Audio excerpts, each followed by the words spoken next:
मृत्यु जब समीप है तो सोचता है कि अब मरना ही है, तो क्यों न मैं श्री राम जी के धनुष्वान से बनूं कि मेरी मुक्ति मिल जाए। और ऐसे तो जब दोनों तरफ से मरना दिखा तो यही वो विचार किया। तथा हमारे माध्यम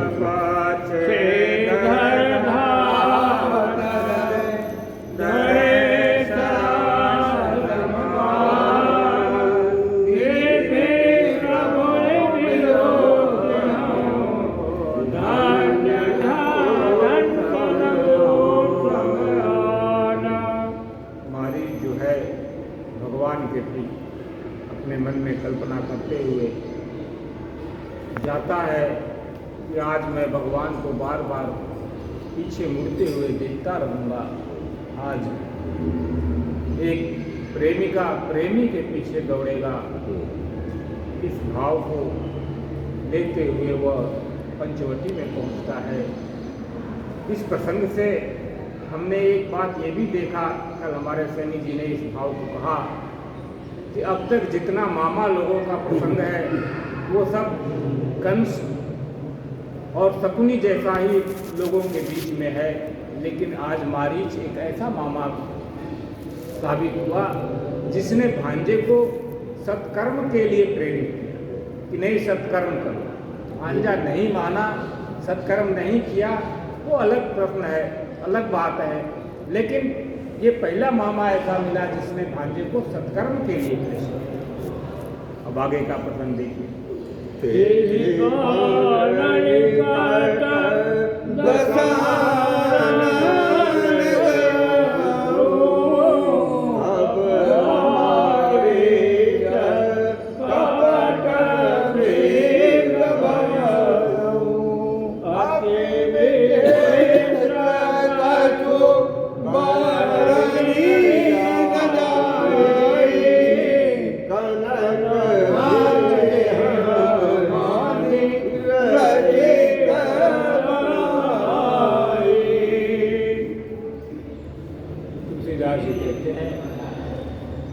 इस प्रकार से दशानन और मारीच पंचवटी के निकट पहुंच गए और तब दशानन ने मारीच से कहा कि तुम सोने का मृग बन जाओ।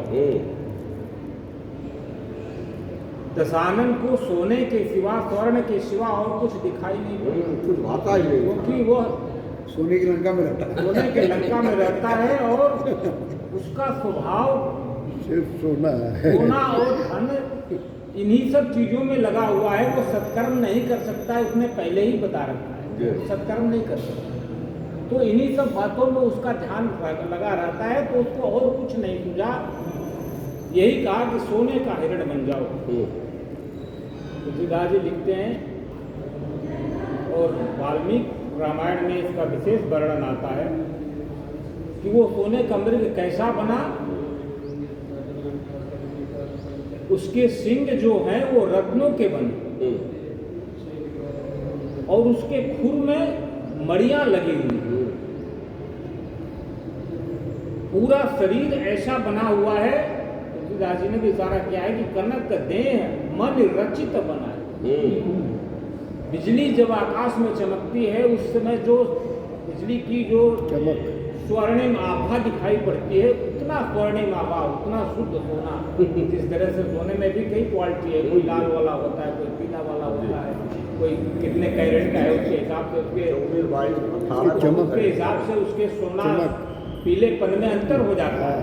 तो बिजली में जो पीलापन पहुंचती है उतना पीलापन वो उसका देह बना और सींगों में उसके रत्न लगे, खुरों में उसकी मड़ियां लगी, ऐसा हिरण बन के तैयार। आगे पढ़िए।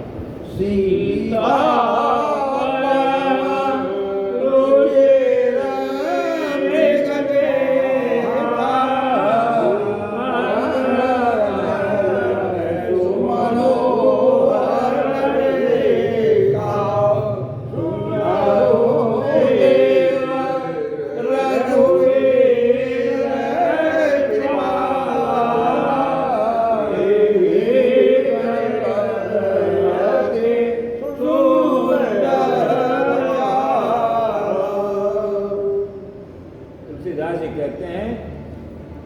कि उस मृग को देखा किसने?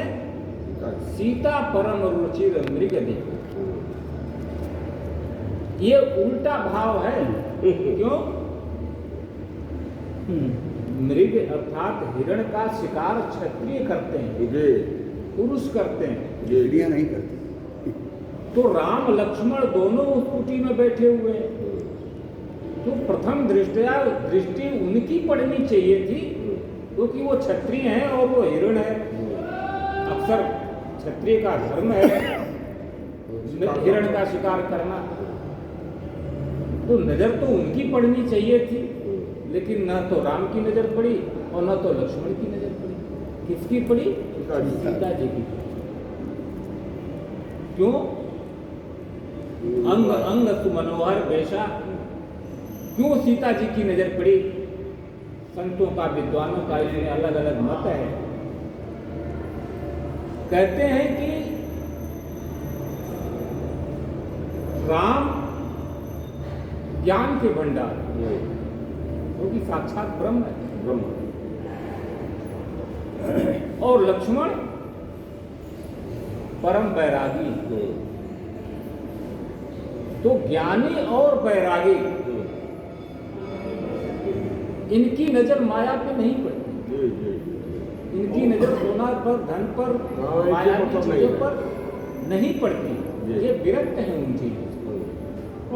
इसीलिए न राम की दृष्टि गई और न लक्ष्मण की दृष्टि गई उस हिरण को।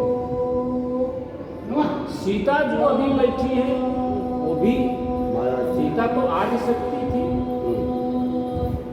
सीता अगर वही सीता होती तो वो क्या राम से अलग थी? उनकी भी दृष्टि नहीं पड़ती उसकी। लेकिन आज की डेट में जो वर्तमान में वहां सीता बैठी हुई है वो तो मायावी सीता बैठी है।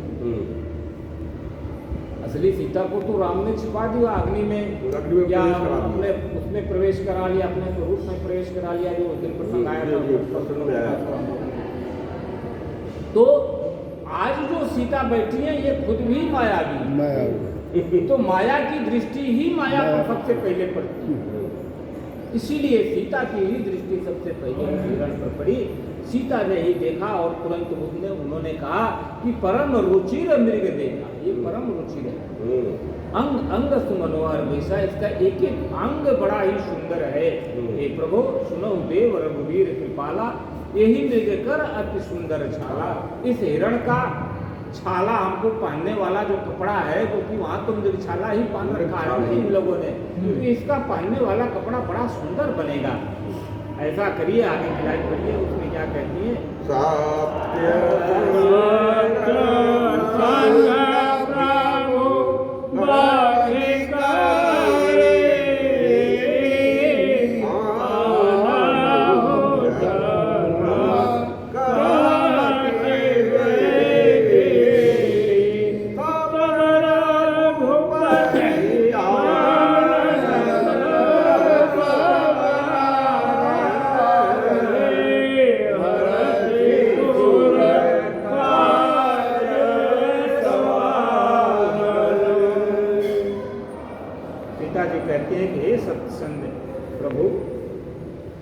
इसका वध करिए और आनहु चरम कहती बैल, इसका वध करके इसका चमड़ा ले आइए, ताकि मैं उसको काट करके सुंदर सुंदर वस्त्र इस जंगल में पहनने के लिए बना सकूं।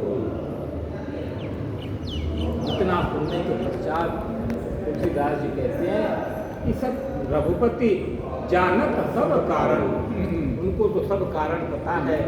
मन में अपना प्रसन्नता हुई उनको कि चलो जिस कार्य के लिए हम 13 साल से यहाँ परेशान हैं, अभी लास्ट 14वें साल में वह कार्य प्रारंभ होने जा रहा है, तो अब उसका प्रारंभ हम करते हैं।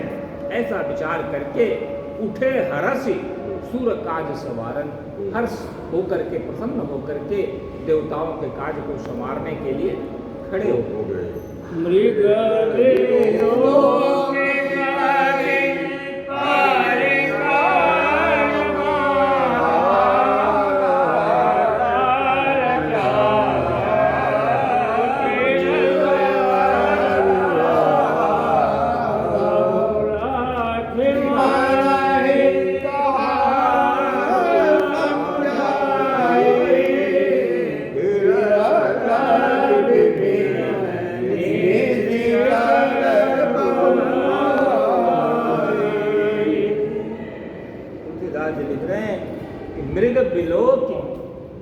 कटी परिकर बांधा। एक बार उन्होंने उस हिरण पर दृष्टि डाली, उसको देखा और खड़े होकर के अपने वस्त्रों को बांधे, फेटा बांधिए कमर में, बेटा बांधिए, धनुष और बाण को उठाए, अपने कंधे पर रखे, अर्थात चलने के लिए तैयारी कर रहे। अब यहाँ एक प्रश्न उठता है कि ये वही राम है ना जो अभी कुछ दिन पहले अपने आसन पर बैठे बैठे जयंत को एक फड़का बार मारे, तिनका उठा करके मारे थे। जी जी। और वो तिनका उस जयंत को पूरे तीनों लोक में दौड़ा डाला। तो इनको खड़े होने की क्या जरूरत है? बैठे बैठे उस हिरण को नहीं मार सकते थे? तिनका वहीं फेंक देते। जो व्यक्ति जयंत को एक तिनका मार करके तीनों लोक में घुमा सकता है कि उसको कहीं जगह नहीं मिला, उसके अंदर इतनी शक्ति तो थी कि वो इस हिरण को भी अपना वहीं पड़े पड़े ही ऐसा कुछ बाण छोड़ देते कि वो मर जाता, उसका वध हो जाता। उनको उठने की, फेटा बांधने की, धनुष बाण उठाने की, उसके पीछे दौड़ने की क्या जरूरत है? ये वही जरूरत है, ये वही जरूरत है जो कल हमारे कथा में बात आई थी कि आज इस प्रसंग से तुलसीदास जी ने इस प्रेम की परंपरा को पलट दिया।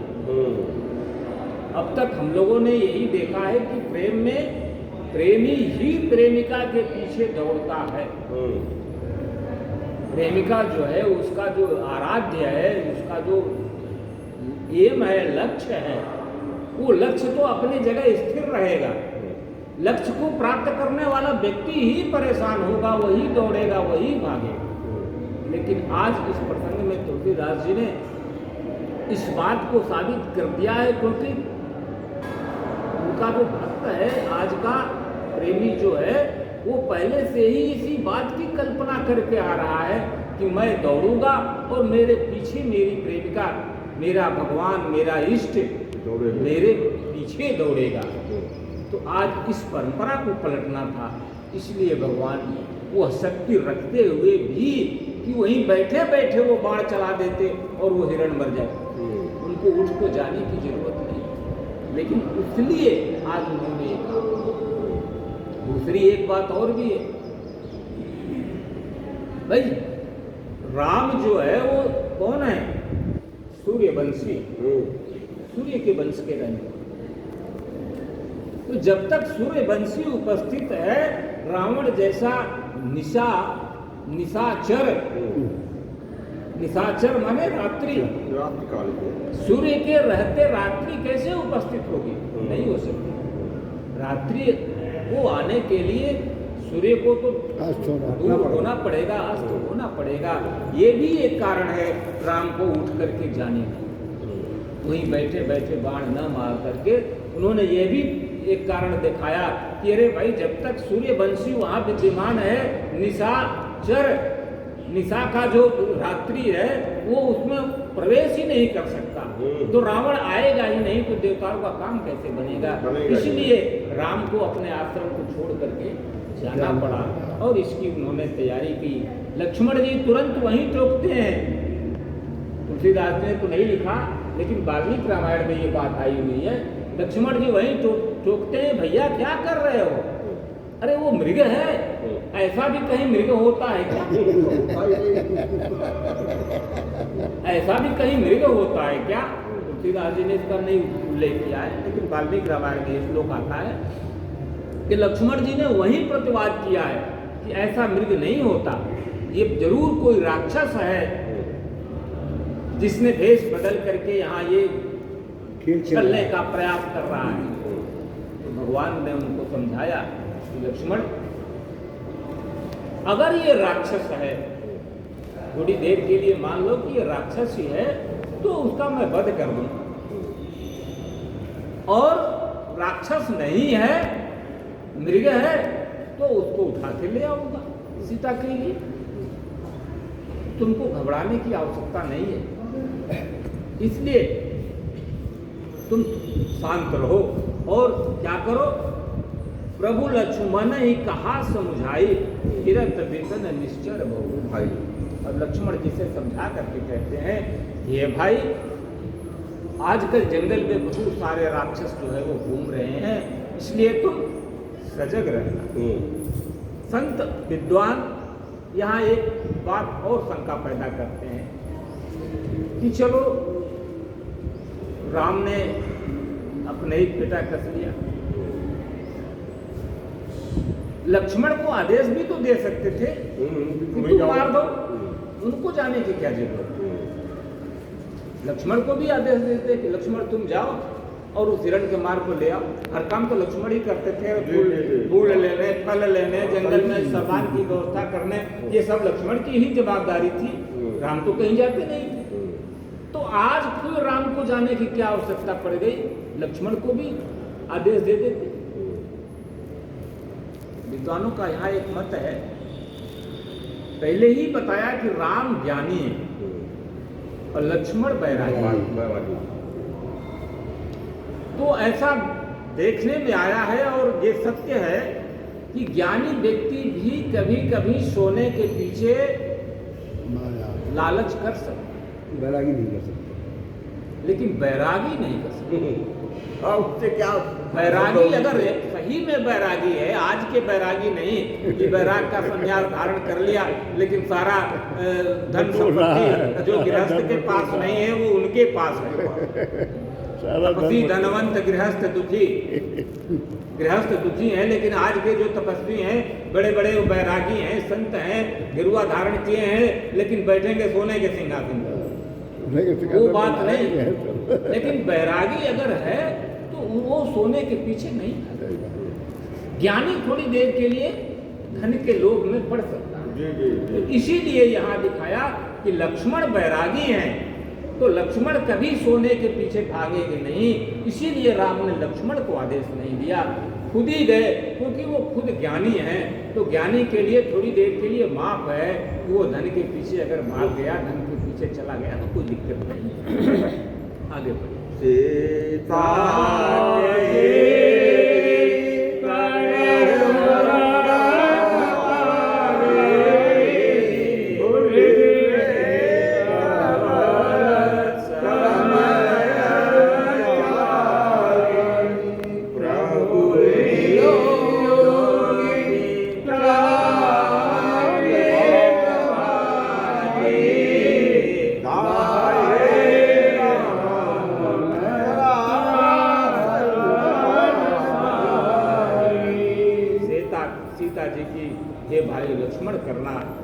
बुद्धि विवेक बल, तीनों चीज का आदेश दे रहे हैं कि बुद्धि से भी, विवेक से भी और बल से। समय विचारी, समय के अनुसार जो जरूरत हो उसके मुताबिक बुद्धि का प्रयोग करके, बल का प्रयोग करके और विवेक का प्रयोग करके इशारा कर दिया एक तरह से उन्होंने सारी बातों। और प्रभु ही बिलो कि चला मृग भाजी, भगवान जब बाहर निकल के आ गए आश्रम पे, तो मारीच ने उनको बड़े ही धैर्य से दर्शन किया, क्योंकि वो तो इसी लालसा में आया है, उसको तो मालूम है कि आज हमारी मृत्यु होनी है। अब जिस व्यक्ति को पता है कि आज हमारी मृत्यु होनी है, अब वो व्यक्ति भगवान के सिवा और दूसरा क्या सोच सकता है। तो आज मारीच बस उनके सिवा और दूसरा तो सोच ही नहीं रहा है। उसके अंदर से रावण का भय भी समाप्त हो चुका है। उसने बड़े ही प्रेम से भगवान के स्वरूप का दर्शन किया और दर्शन करने के बाद भागना शुरू किया। राम चाहते तो उसको गेट पे ही मार देते, भागने की जरूरत ही क्या, लेकिन नहीं, उसकी इच्छा की पूर्ति के लिए, क्योंकि वो यही सोच के चला है कि मम पीछे धर धावत धरे सरासन बान, मेरे पीछे वह मेरा प्रभु भागेगा और मैं बार बार पलट करके उसको देखूंगा। यही उसकी आखिरी इच्छा थी। उस बात को पूरा करने के लिए प्रभु उसके पीछे भाग रहे हैं। आए राम सरासन साजी, पूरे पूरे धनुष बाण को सबको सजा करके, अर्थात एकदम अलर्ट मुद्रा में उसके पीछे दौड़ रहे हैं। आगे बढ़िए।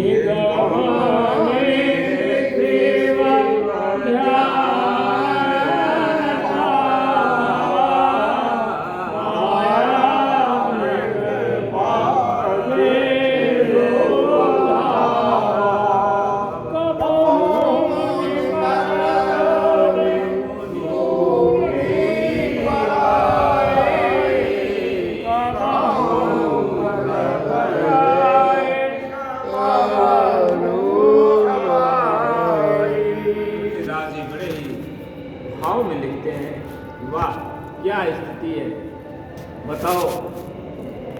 निगम नेत शिव ध्यान न पावा। कितने भाव विभोर में ये लाइन लिख रहे हैं तुलसीदास जी की देखो आज परिस्थिति। और इसी को कहते हैं कि भगवान जो है वो भक्त के बस में, जैसा भक्त चाहता है वो भगवान वैसा नाचता है। आज का भक्त चाह रहा था कि मेरे पीछे दौड़ो, तो आज दौड़ रहा है। कौन दौड़ रहा है? निगम नेति शिव ध्यान न पावा। आज तक जितने वेद पुराण शास्त्र बने हैं सबने नेति नेति अर्थात तुम्हारा अंत नहीं है, तुम्हारा अंत नहीं है। इतना शास्त्र लिखने के बाद, इतना वेद लिखने के बाद भी उस वेदकार ने, उस शास्त्र ने लास्ट में यही लिखा कि हमने लिखा जरूर इतना, लेकिन इतना ही इसके लिए संपूर्ण नहीं है। वह व्यक्ति जो भगवान शंकर के ध्यान में भी नहीं आ सकता, क्योंकि शंकर सदैव उसका ध्यान ही लगा करके बैठे हैं, लेकिन उस शिव के ध्यान में भी नहीं आता। वही आज एक माया के मृग के पीछे दौड़ रहा है। कहा वो निकट दूरी पर आई, और वह माया का जो मृग है वो क्या कर रहा है कि कभी कभी उनके नजदीक आ जाता है, इसलिए कि वो उनको थोड़ा नजदीक से देख सके कि कैसे है। और कबहू दूर पर आए, वो दूर भाग जा रहा है। और कबहू प्रगटाई कबहू छपाई, कभी कभी अपने को सामने दिखा देता है और कभी कभी छुप जाता है, ताकि वो खोजने लगे कि कहाँ गया, कहाँ छिपी हो रही है। आगे पढ़िए।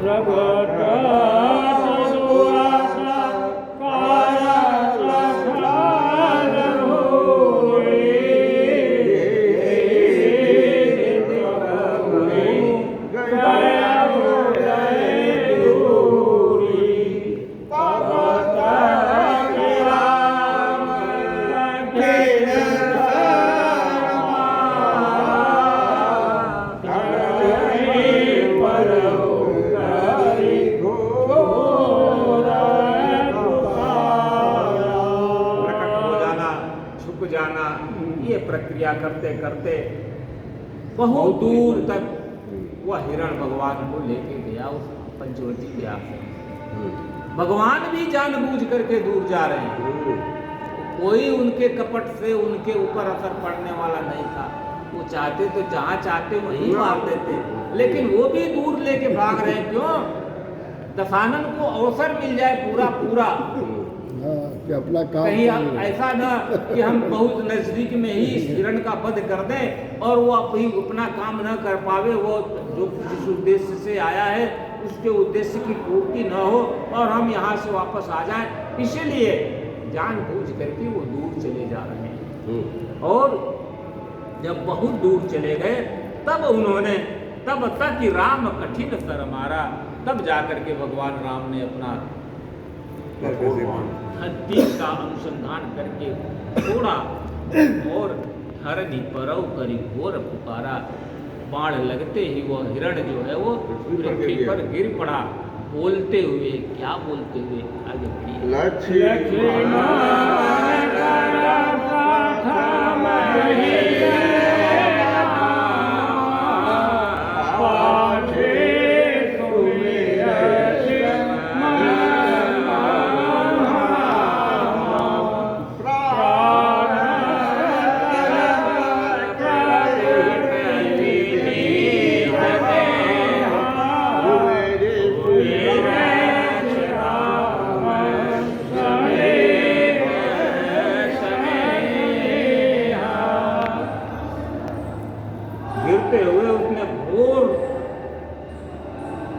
शब्दों में पुकारा, इसको लक्ष्मण कर प्रथम ही लेगा। मरने वाला व्यक्ति राम राम करता है, उसको कहा जाता है मरणासन स्थिति में हो जाए तो संत कहते हैं कि उसके कान में बोलना चाहिए कि कान में अगर आप कहेंगे राम राम तो उसके अंदर की जो चेतना है वह उस राम राम को स्मरण करने लगेगी, भले मुंह से ना बोल पाता हो। इसलिए बड़े बड़े जो संत महात्मा हैं वो कहते हैं कि जब व्यक्ति मरणासन्न हो जाए, उसके नाक और गला जब अवरुद्ध हो जाए, उस समय उसके कान में राम राम शब्द का उच्चारण करना चाहिए। तो मरने वाले के लिए तो राम राम शब्द का विधान बताया गया है। ये लक्ष्मण का नाम क्यों? संतों का मत है कि लक्ष्मण का नाम लेने में उसके पीछे दो कारण। मारीच को भी आज अपने जीवन से ही वैराग्य हो गया, क्योंकि जब दशानन समझाने के बाद भी नहीं माना तो वो वही समझ गया कि अब मेरी मृत्यु निश्चित है। और जब व्यक्ति के जीवन में वैराग्य आ जाए अपने आप से भी, तो उसको तो फिर न मुक्ति चाहिए और न धन चाहिए, न माया चाहिए, उसको तो कुछ भी नहीं चाहिए। तो उसके अंदर वैराग्य आ गया, और चूंकि वैरागी राम नहीं लक्ष्मण है, इसलिए उसने लक्ष्मण जी का नाम कर लिया। दूसरा एक कारण उसका लौकिक भी है, उसका उद्देश्य था कि लक्ष्मण का नाम लेंगे, लक्ष्मण जी वहां से विचलित होंगे और वहां से हटेंगे, तब जाकर के दशानन का कार्य बनेगा। तो लौकिक कारण भी एक है, लेकिन पारलौकिक कारण तो उसका यही है कि लक्ष्मण जी का नाम इसलिए लिया, उसको अपने आप से भी विराग हो गया था, वैराग्य हो गया। बाद में मन में जो है पाछे सुमिरन मन महु रामा, मन में फिर उसने राम राम का सुमिरन किया, और सुमिरन करने के बाद प्राण तजत प्रगटस निज देहा, प्राण छोड़ते समय अपने ओरिजिनल स्वरूप जो उसका था मारीच के राक्षस के रूप में वह प्रकट हो गया, और सुमिर श्री राम समय स्नेहा, और राम राम का सुमिरन करते हुए अंत समय में अपना प्राण परित्याग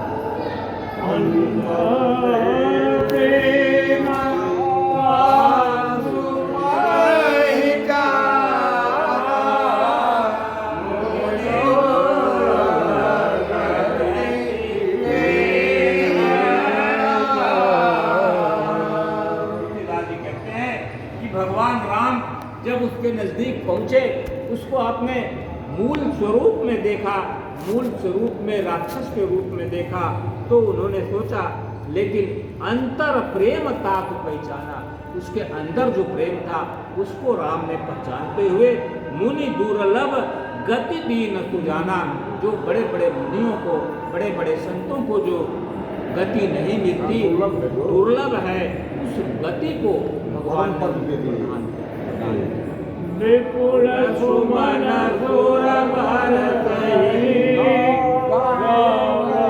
प्रभु गुण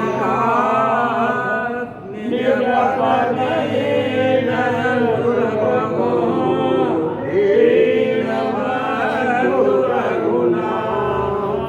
घटना को देख करके तुलसीदास जी कहते हैं कि देवताओं ने फूल बरसाया और प्रभु के गुण का गान किया। निज पद दीन असुर कहू, दीन बंधु रघुनाथ, वह दीनों के बंधु वह रघुनाथ जी उस राक्षस को वह पद दिए जो बड़े बड़े मुनियों को, बड़े बड़े संतों को नहीं मिलता है।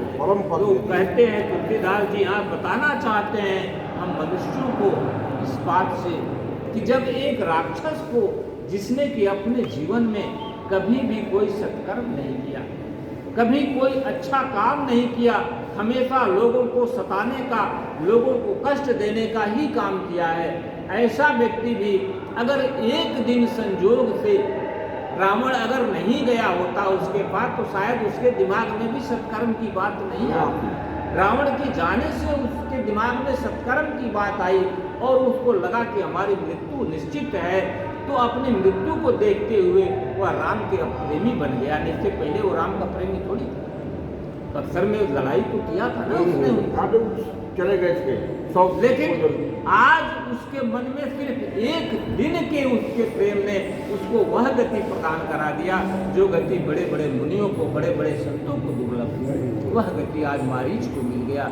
ये मनुष्यों देखो, ऐसा जो राम है, ऐसा जो ब्रह्म है, ऐसा जो पद है, उसके प्रति अगर तुम भी कुछ न कुछ करते रहोगे तो तुम्हारा भी कल्याण अवश्य होगा, इसमें कोई संदेह नहीं है। आज का प्रसंग यहीं तक, इससे आगे हम बोलो श्री राम जय राम जय जय राम जय जय भीम हर हर हनुमान श्री